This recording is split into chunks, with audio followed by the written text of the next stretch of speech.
poderíamos fazer. Isso eu tenho sentido em minha vida. Deus tem me quebrantado bastante, irmãos. As lutas que eu estou passando, tenho passado, estou passando, eu vejo que é Deus quebrando, me amassando, mas se faz necessário. Porque quando ao longo da história, com o que acontece, algo tem da parte de Deus da minha vida, a qual eu desconheço, mas Ele sabe de todas as coisas. Quero compartilhar com os irmãos o que Paulo escreve aos Colossenses, no capítulo 1. Epístola de Paulo, os Colossenses, capítulo 1.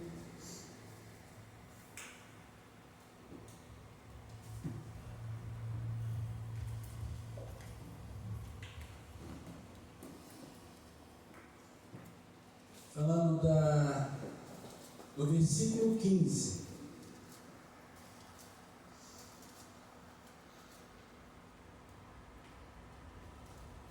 Em diante, né? Ele é a imagem do Deus invisível, o primogênito de toda a criação, pois dele foram criadas todas as coisas nos céus, na terra, as visíveis e as invisíveis, sejam tronos ou soberanias, poderes ou autoridades, todas as coisas foram criadas por Ele e para Ele. Ele é antes de todas as coisas e nele tudo subsiste. Ele é a cabeça do corpo, que é a igreja. É o princípio e o primogênito dentre os mortos, para que em tudo tenha a supremacia. Pois foi do agrado de Deus que nele habitasse toda a plenitude, e por meio dele reconciliasse consigo todas as coisas, tanto as que estão na terra quanto as que estão nos céus, estabelecendo a paz pelo seu sangue derramado na cruz.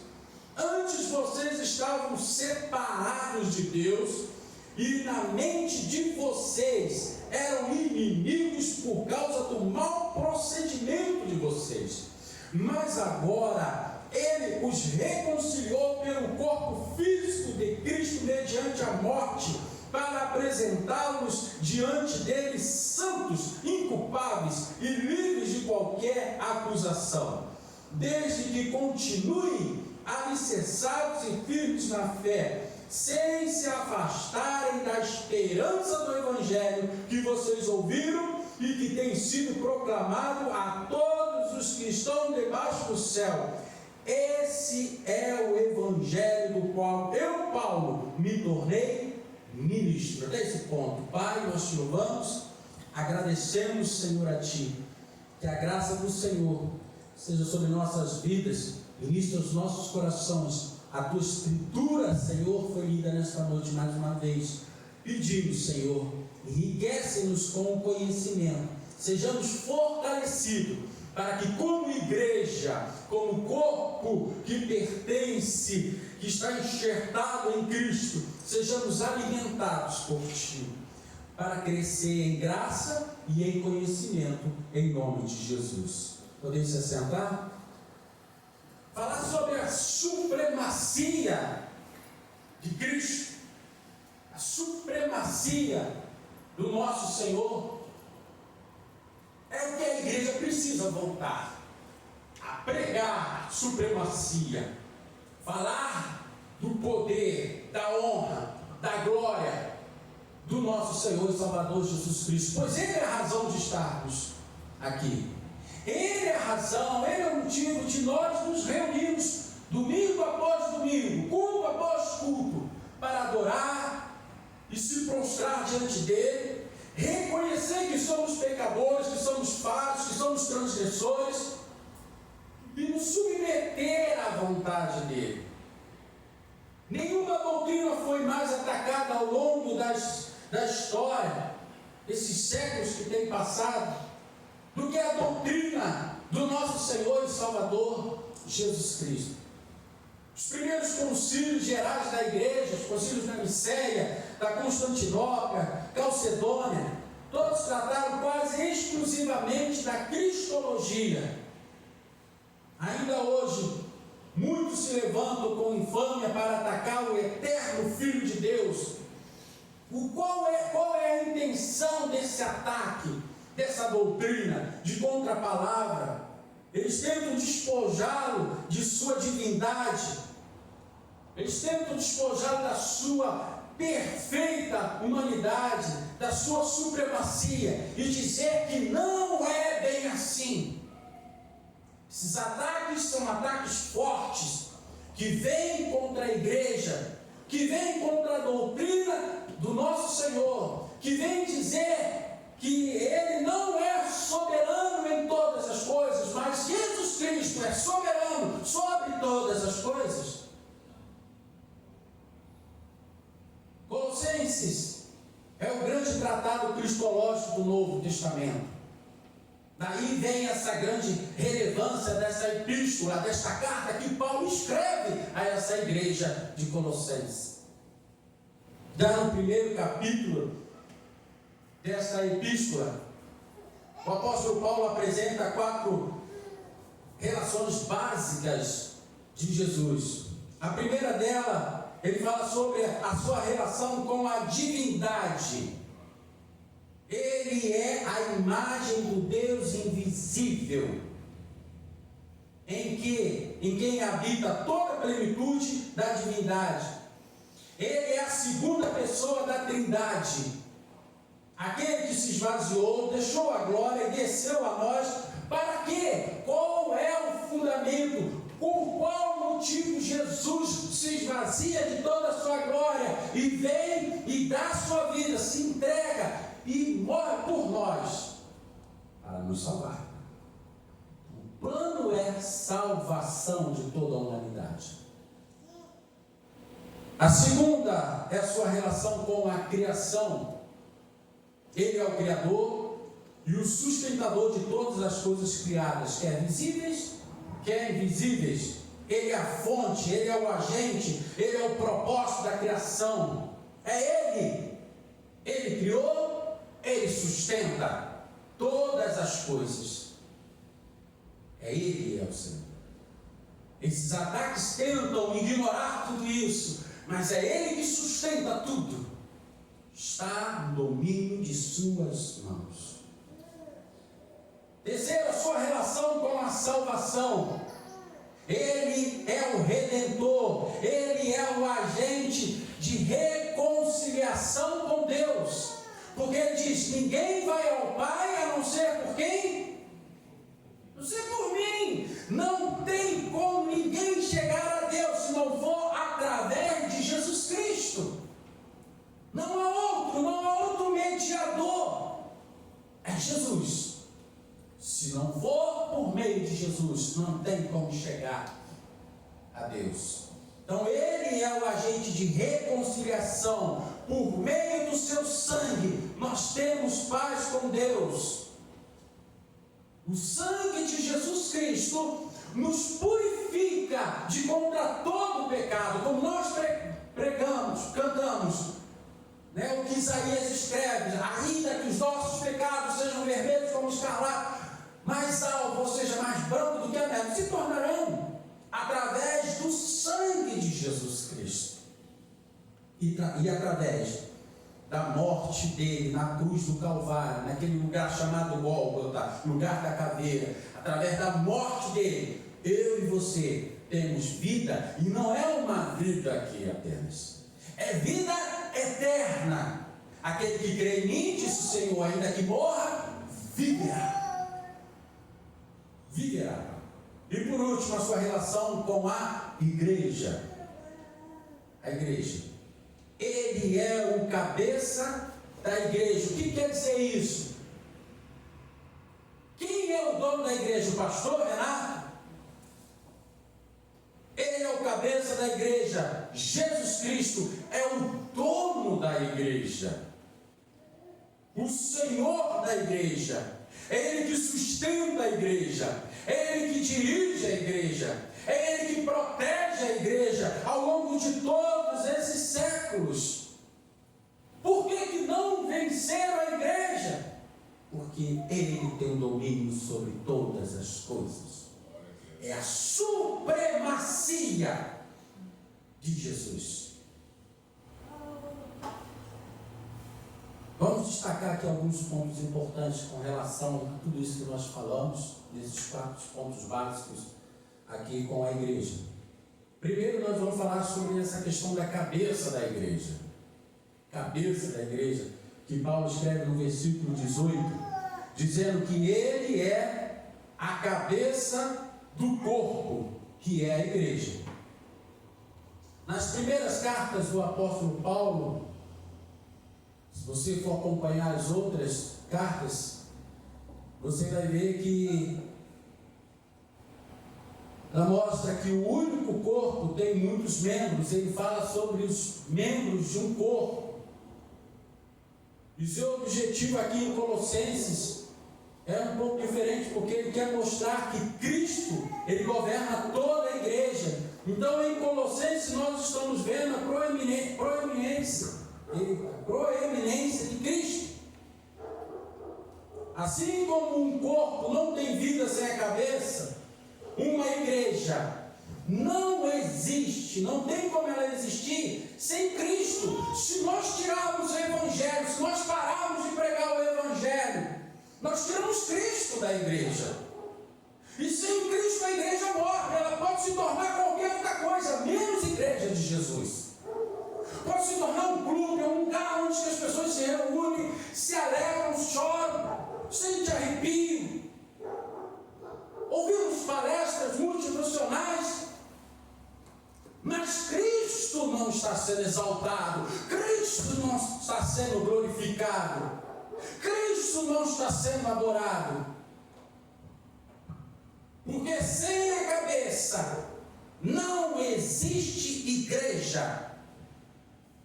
Se Cristo não é a cabeça da igreja, a igreja está morta. Porque você já viu algum corpo sem cabeça? Não existe. Precisa da cabeça. Vários líderes religiosos podem ter fundado congregações, podem ter fundado denominações, mas só Cristo, somente Jesus Cristo é o fundador da igreja. É o fundador da igreja.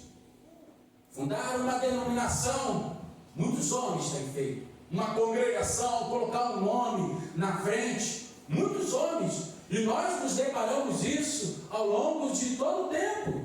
Hoje, amanhã você vai ver uma nova denominação surgindo. São fundadores de denominação. Podem sair pessoas aqui do nosso meio. Não concordo mais com o pastor Renato. Eu recebi um chamado. Eu sou um pastor. E eu vou abrir a minha própria igreja. E vai lá e funda uma congregação. Funda uma denominação. Aonde ele coloca as regras, as leis, como que ele quer que seja. Mas fundador da igreja, a qual ele é o cabeça, só Jesus Cristo. Só Jesus Cristo. Cristo é cabeça da igreja em 2 aspectos. No sentido orgânico, que alimenta, que sustenta, e também no sentido governante, ele que governa, sustenta e governa. Cristo é a cabeça orgânica da igreja. Essa palavra cabeça, ela significa fonte e origem. A igreja tem sua origem em Cristo. A igreja só tem vida em Cristo.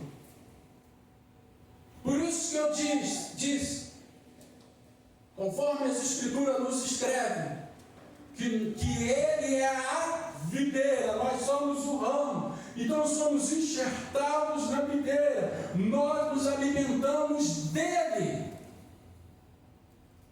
Então só temos vida como igreja se estivermos em Cristo. Estávamos mortos, e o que Ele fez conosco? Nos deu vida. Nos deu vida. Cristo é a fonte de poder, Cristo é a fonte de alegria, Cristo é a fonte de vida da igreja. É Cristo, irmãos. Nós não podemos tirar isso da nossa mente, não podemos tirar isso da igreja. Nós precisamos entender que a supremacia de Cristo na igreja, em todos os aspectos. Fomos escolhidos em quem? Fomos escolhidos em Cristo. Em Cristo. Não foi vós que me escolhestes, mas eu que escolhi vós. É o Senhor que fala. Não foi eu, não foi você que escolheu, foi Ele que nos escolheu. Ah, eu aceitei Jesus. Não, é Ele que nos aceitou. Ah, eu fui até Jesus. Não, foi Ele. Por quê? Nós éramos incapazes de ir até Ele, de buscar reconciliação. Então veio o mediador para nos reconciliar com Deus e nos escolheu. Fomos remidos por Cristo, estamos escondidos com Cristo, seguros nas mãos de Cristo, assentados com Ele nas regiões celestes. Nós morremos com Ele, ressuscitamos com Ele, e com Ele viveremos eternamente. Entenda que é tudo com Ele, irmãos, e sem Ele nós não somos nada. Cristo também é a cabeça que governa a igreja. Então essa palavra cabeça também significa aquele que governa, aquele que controla, aquele que dirige. Só Cristo tem autoridade e poder para controlar e para comandar a igreja. Somente Cristo. O corpo age. E como nós agimos, né? Como corpo. Agimos. Muitas das vezes fazemos besteiras. Corpo é assim, irmãos.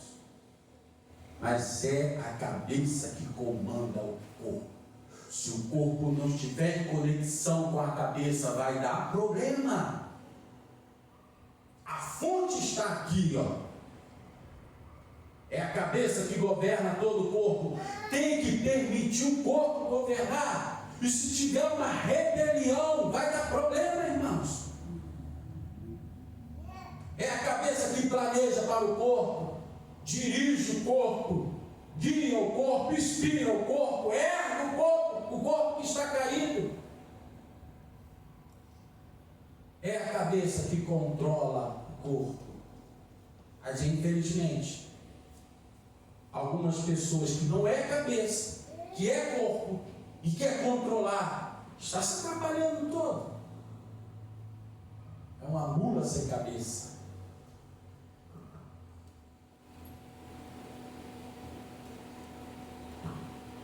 Todos os movimentos e ações do corpo, elas procedem da cabeça, irmãos. Todos esses movimentos que eu estou fazendo aqui procedem da cabeça.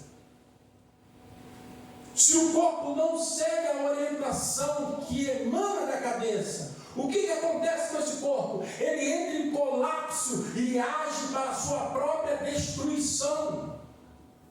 Comentei com os irmãos de um jovem que estava alucinado, talvez por efeito de drogas ou uma bebida alcoólica, eu não sei, mas esta noite ele estava o seu corpo estava descontrolado, pulando várias casas, entrando e saindo, porque o corpo estava em colapso total, porque a cabeça não estava governando. Já diziam ditados os nossos antepassados, avós, quando a cabeça não pensa, o corpo obedece, o corpo. Por que sofremos? Falta permitir que a cabeça governe a igreja, que é Cristo. Aí sofre. A igreja deve estar sujeita a Cristo igreja é ser submissa a Cristo. A igreja precisa ser submissa ao seu Senhor. Só que estão pegando o seu Senhor e colocando Ele como submisso à sua igreja. Não, está errado. Isso está errado. A igreja precisa ser submissa ao seu Senhor. Quanto mais a igreja está sujeita a Cristo, sabe o que acontece no meio da igreja? Ela se torna mais livre, ela se torna mais saudável, a igreja se torna mais feliz. Há um momento de comunhão, há santidade no nosso meio. Quando a igreja se sujeita ao seu Senhor e reconhece a supremacia dele. Segundo lugar, ele é a fonte da igreja. No mesmo verso 18, ele fala que ele é o cabeça do corpo, que é a igreja, e o princípio, é o princípio e o primogênito dentre os mortos, para que em tudo tenha a supremacia. Ele que sustenta. A palavra começo, princípio, origem, ela refere-se à prioridade ao poder originador, revelando que Cristo é a fonte da igreja. A igreja tem sua origem em quem? Nele, em Cristo, em Jesus. A palavra de Deus diz que onde está Cristo, aí está a igreja está ali. Jesus é quem supre a igreja através dos dons, através do seu poder, do seu Espírito, através da sua palavra. Assim a igreja é suprida, irmãos. Igreja que perde a palavra, perde os nutrientes e vive de uma forma perigosa. É o poder que coloca algo em movimento. Cristo tem a primazia no céu e na terra. Ele tem primazia na igreja, ele tem primazia em todo o universo. Ele é soberano. Louvado seja Deus. A igreja, ela é a ideia da sua mente, a mente de Cristo. É Ele, é plano do coração dele, o desejo da sua vontade, é obra do seu penoso trabalho. Ele fez esse trabalho por nós, pela igreja, sofreu pela igreja, e o resultado do seu amor está debaixo do seu cuidado. É a supremacia de Cristo. Terceiro lugar, Cristo é o vencedor da morte. A ressurreição de Cristo é a razão da igreja existir. Se Cristo não tivesse ressuscitado dentre os mortos, sabe o que aconteceria? A igreja hoje não existiria. Mas Ele ressuscitou e vivo está à destra do Pai. Ele mesmo disse: eu vou para a casa de meu Pai. Eu vou preparar-vos lugar. Na casa do meu Pai há muitas moradas. Depois eu vou vir. Eu vou retornar. Eu vou vir buscar a minha igreja. O sepulcro vazio de Jesus Cristo é o berço da igreja. A igreja nasceu ali, quando o nosso Senhor ressuscitou. A ressurreição de Cristo prova que existe uma nova vida disponível para toda a humanidade. Há uma vida disponível para todos. Todos. A ressurreição de Cristo é também um poder pelo qual a igreja vive. Nós vivemos e existimos como igreja porque o nosso Senhor vive e está, irmãos. Ele ressuscitou para nunca mais morrer. Ele arrancou o aguilhão da morte e triunfou sobre a morte. A morte agora não tem mais a última palavra. Por isso que um cristão não deve temer a morte. Porque a morte foi vencida pelo seu Senhor. E se o seu Senhor venceu a morte, você também vai vencer a morte. Mas isso não quer dizer que você não vai passar pela morte. passou pela morte, mas não permaneceu na morte. Você também vai passar pela morte, mas não vai permanecer na morte. Assim como ele ressuscitou, você nele ressuscitará também. Mas não para este mundo, mas para o mundo que ele foi preparar o lugar.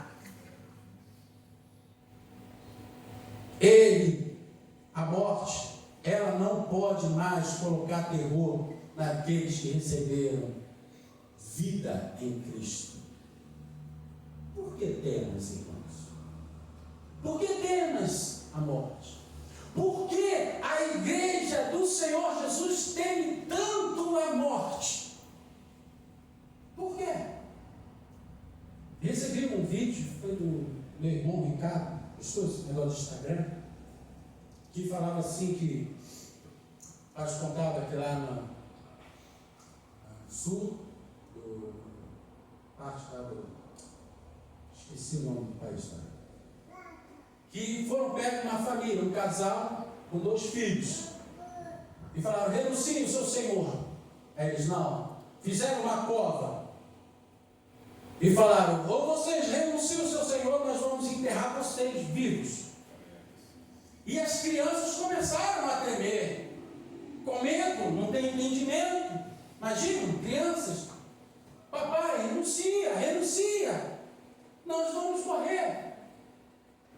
Aí a mãe abraçou os 2 filhos e falou: calma, meus filhos, é só por um tempo, já nós vamos estar com o nosso Senhor. E eles desceram a cova e começaram a encher de terra. E os primeiros a serem cobertos foram quem? As crianças. E aquele choro aos poucos foi se findando e ficou só o pai e a mãe. E foram colocando mais terra até que eles são cobertos. E vai-se toda a família. Conta-se a história que aqueles que participaram daquele momento, aqueles soldados, hoje proclamam o reino de Jesus Cristo. Porque crente não morre, ele germina, ele faz outro crente, dá fruto. Será que nós estamos preparados para isso? Será que nós estamos preparados para dar a nossa vida, como Jesus fala, aquele que perder a sua vida por minha causa, achará? Será que nós entendemos o que é o chamado verdadeiramente de Cristo? Será que estamos prontos para enfrentar uma cadeia, como muitos estão hoje no Brasil, pegando cadeia por pregar a Bíblia, que estão atrás das coisas da Bíblia, não pode mais se falar em teologia, essa parte do homossexualismo, nós não podemos pregar mais contra a religião, como se nós devêssemos aceitar as coisas pagãs deste mundo. Não podemos pregar mais contra a idolatria, irmãos, que a Bíblia fala em Deuteronômio, no Levítico, sobre idolatria. Estão indo para a cadeia, irmãos. Será que nós estamos prontos para isso? Ou nós vamos renunciar à nossa fé? Estou pregando sobre a supremacia. A morte nos assusta. Jesus afirmou: eu sou a ressurreição e a vida. Quem crê em mim, ainda que morra, viverá. Cristo não é um herói morto ou um fundador do passado, mas uma presença viva. Ele é o autor da vida. Em quarto lugar, Cristo é aquele que tem total preeminência em todo o universo. Todo o universo. A ressurreição de Cristo lhe deu o título de Senhor Supremo. Pela ressurreição, Cristo venceu a todo inimigo e a todo poder adverso. E não há nada na vida ou na morte que possa sujeitá-lo ou contê-lo. Não existe subestimada. Ele tem a supremacia sobre todo o universo, todo o poder. Você entende o que é o poder? Ele recebeu todo o poder. Muitas autoridades têm poder? Tem, mas Jesus tem todo o poder. O diabo tem poder? Tem, mas Jesus tem todo o poder. Na reunião de ontem com os homens nós falamos sobre a questão de subestimar o nosso inimigo. E muitos cristãos subestimam o seu inimigo, por isso que são derrotados. E nós falamos que ele tem poder? Tem, mas ele não tem todo o poder. Ele é vencido e foi vencido pelo nosso Senhor. Nós precisamos, irmãos, entender que nós servimos a um Senhor supremo sobre todas as coisas. Pela ressurreição de Jesus, Deus, o Pai, exaltou Jesus e lhe deu um nome que está acima de todos os nomes, para que o nome de Jesus se dobre todos os joelhos, nos céus, na terra e debaixo da terra. Somente pelo nome de Jesus, todas as autoridades, todos aqueles que exercem poder, se curvarão diante do Rei dos Reis e dos Senhores dos Senhores. Ele tem todo o poder. Em todo o universo, somente Cristo foi achado digno de abrir o livro e lhe desatar os selos. João escreve, o evangelista João, lá na ilha de Patmos, quando tem aquela visão escatológica, e ele escreve em Apocalipse 5:5 sobre ele olha e não viu ninguém digno para abrir o livro, e ele chora. As anciãs falaram para ele: ei, não chore, porque o digno, aquele que é digno, foi achado. Cristo foi achado digno de abrir o livro e de desatar os selos. Nem no céu, nem na terra, nem debaixo da terra, em nenhum lugar foi achado alguém digno de desatar, de abrir o livro e desatar os selos. Nem no céu não tinha anjos, e há pessoas que adoram anjos. Ah, meu anjo da guarda. Os anjos não foram feitos para ser adorados. Não pode pregar isso. Não pode pregar isso. Anjos, quando João viu tudo, ele se curvou diante do anjo, o anjo falou: não faça isso. Adore somente a Deus. Levanta, João. Eu sou conservo teu. Mas há aqueles que ensinam que anjos têm que ser adorados. Mas a palavra de Deus diz que não. A supremacia, aquele que é digno de abrir o livro e desatar os selos, somente Jesus, porque no céu não foi achado, nem no meio dos anjos, digno de abrir o livro e desatar os selos. Digno é o Senhor Jesus, a qual os anjos dizem 24 horas: santo, santo, santo é o Senhor dos exércitos. Ele é santo. Jesus foi exaltado à mão direita de Deus Pai. Mateus escreve isso no capítulo 6. Paulo escreve aos Filipenses: ele recebeu o nome que está acima de todo nome.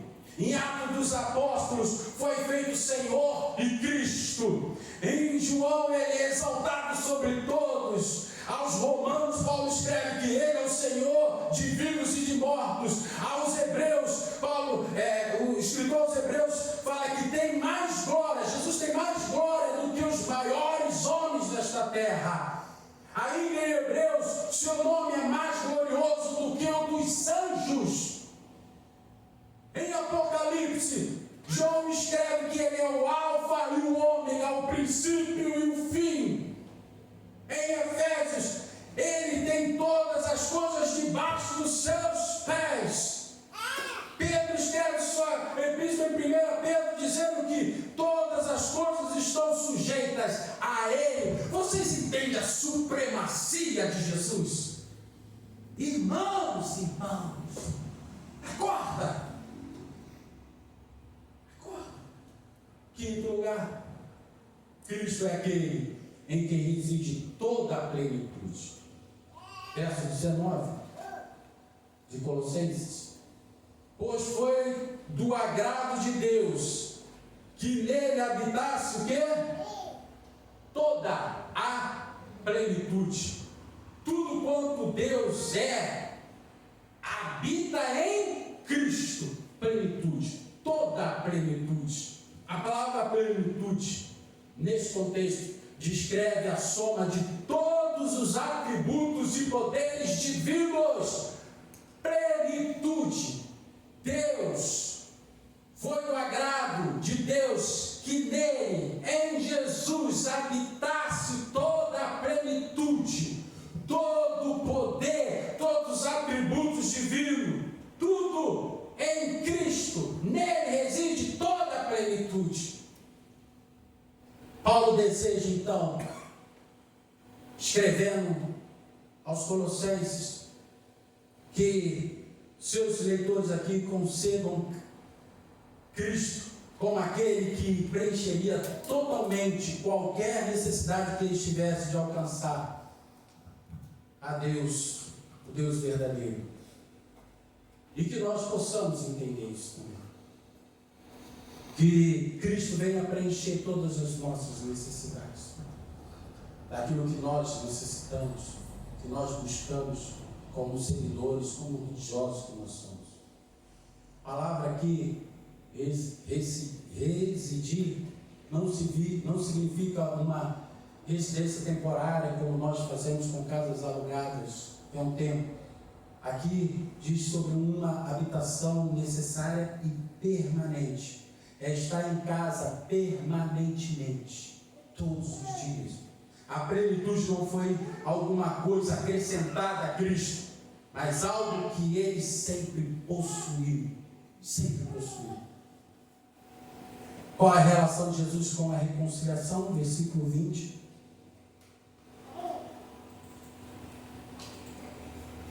Versículo 20 ao 23 fala que por meio dele quem? Jesus Cristo.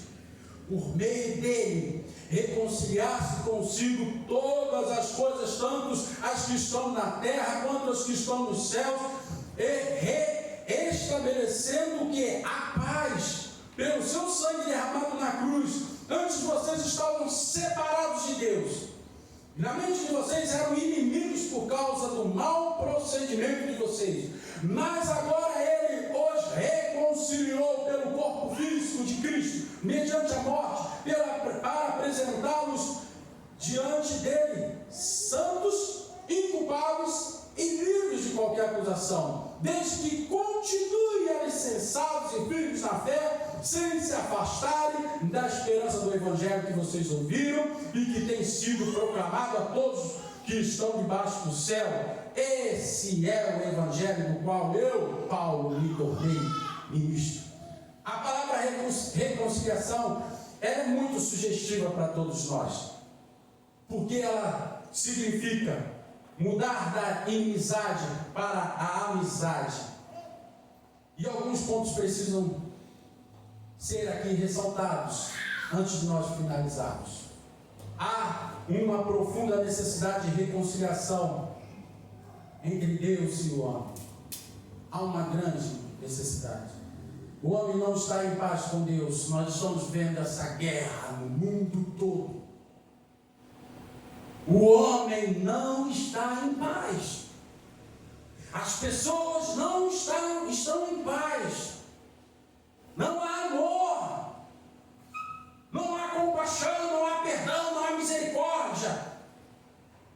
Só há acusação. Só há inimizade. Só há guerra, só há discussão. O homem precisa de paz, e a paz quem dá é Jesus. Eis que vos dou a paz, a minha paz eu vos dou, não como o mundo a dá. Porque o mundo dá paz hoje e guerra amanhã. O pecado afastou o ser humano de Deus. O ser humano tornou-se inimigo de Deus. se tornou rebelde contra o seu Criador. Fomos criados por Deus e nos tornamos rebeldes. A alma do ser humano está sem descanso, está perturbada, está solitária, está vazia. Há uma angústia, um sofrimento, uma depressão, uma tristeza, porque está precisando do seu Senhor, está precisando viver com Cristo, o seu Criador. Mas eu vivo do meu jeito. Não é do seu jeito, é do jeito dele. Não é do meu jeito, é do jeito dele. A igreja precisa fazer isso. Não é o que a igreja precisa fazer, é o que ele precisa fazer e o que ele tem feito pela igreja. Louvado seja o nome do Senhor. O ser humano está sem direção, o ser humano está sem propósito, porque está sem o seu Senhor. O ser humano não está em paz com Deus, não experimenta a paz de Deus e nem conhece o Deus da paz. Que colapso o mundo está, irmãos. Estão em guerra, querem destruir a palavra de Deus. Se nós conversando ontem no nosso bate-papo aqui com os homens falando, está chegando o tempo em que vão proibir a publicação da Bíblia e vai começar uma caça à Bíblia e uma destruição em massa da Bíblia.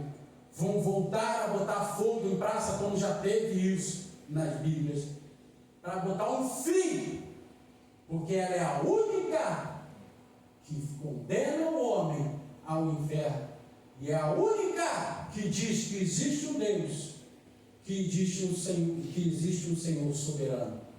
Então já tentaram destruir, e está chegando o tempo de voltar essa caça contra a Bíblia. O ser humano está sem paz. Um outro ponto importante é o alcance dessa reconciliação.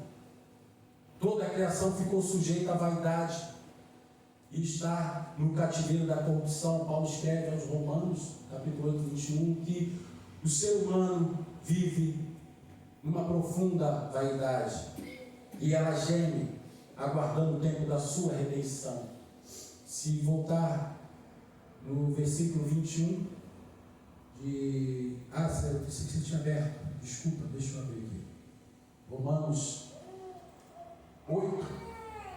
8, o versículo 21, diz de que a própria natureza criada, seres humanos, será libertada da escravidão, da decadência em que se encontra, decadência, recebendo a gloriosa liberdade dos filhos de Deus, sabendo que toda a natureza criada geme até agora, como em dores de parto. Então nós vemos que a população mundial, ela geme, está aguardando o tempo da sua redenção. Eles aguardam, mas precisam os filhos de Deus, aqueles que proclamam a paz, que sou eu e você, se manifestar como filhos de Deus. Não como aqueles que só criticam, acusam, apontam o dedo, julga, fala, você vai para o inferno, você é um pecador, você é do diabo. Não é isso. Exclui, só exclui. Mas você se manifestar como um servo de Deus, uma serva de Deus. É importante aqui ressaltar que reconciliação universal não significa, irmão, salvação universal ou universalismo. A crença de que todos os homens serão salvos é um grave equívoco. Não haverá uma salvação mundial. Esse negócio de hippie vai dizer, ô brother, ô meu irmão, todo mundo vai ser salvo, Deus é amor. Não! Isso é um grave equívoco. Não haverá uma salvação de toda a humanidade. A salvação é para todos, mas nem todos serão salvos. Por que Deus é ruim? Porque as pessoas não querem servir ao seu Senhor, está debaixo da supremacia de Deus. Por isso que Mateus, o Evangelho de Mateus escreve que nem todo aquele que diz Senhor, Senhor, entrará. Ficarão de fora, porque fazem coisas que não agradam ao Senhor. Por último, o privilégio que Paulo escreve aqui, não podia deixar de falar desse privilégio que ele escreve como ministro do Evangelho, versículo 23, que nós vemos ali em Colossenses, que ele fala no final: esse é o Evangelho do qual eu, Paulo, me tornei ministro. Paulo aqui, ele tem a alegria de dizer que é um ministro do Evangelho. A palavra ministro usada aqui é diáconos. Paulo é um servo do Evangelho. Ele não usa o Evangelho para benefício próprio, ele serve o Evangelho.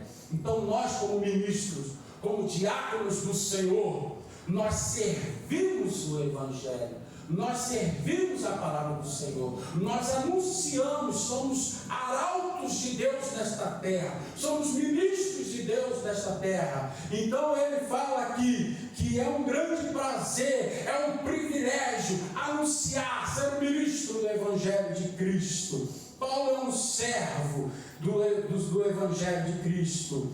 Louvado seja o nome do Senhor. Um ministro do Evangelho é aquele que conhece o Evangelho, foi salvo pelo Cristo do Evangelho e com alegria proclama a outros o que? O Evangelho, e deste modo serve a causa do Evangelho de Cristo. Precisamos, como igreja, voltar ao Evangelho. E de que forma? Pregar a supremacia de Cristo sobre esta terra. Que Deus nos abençoe. Amém? Vamos ficar de pé.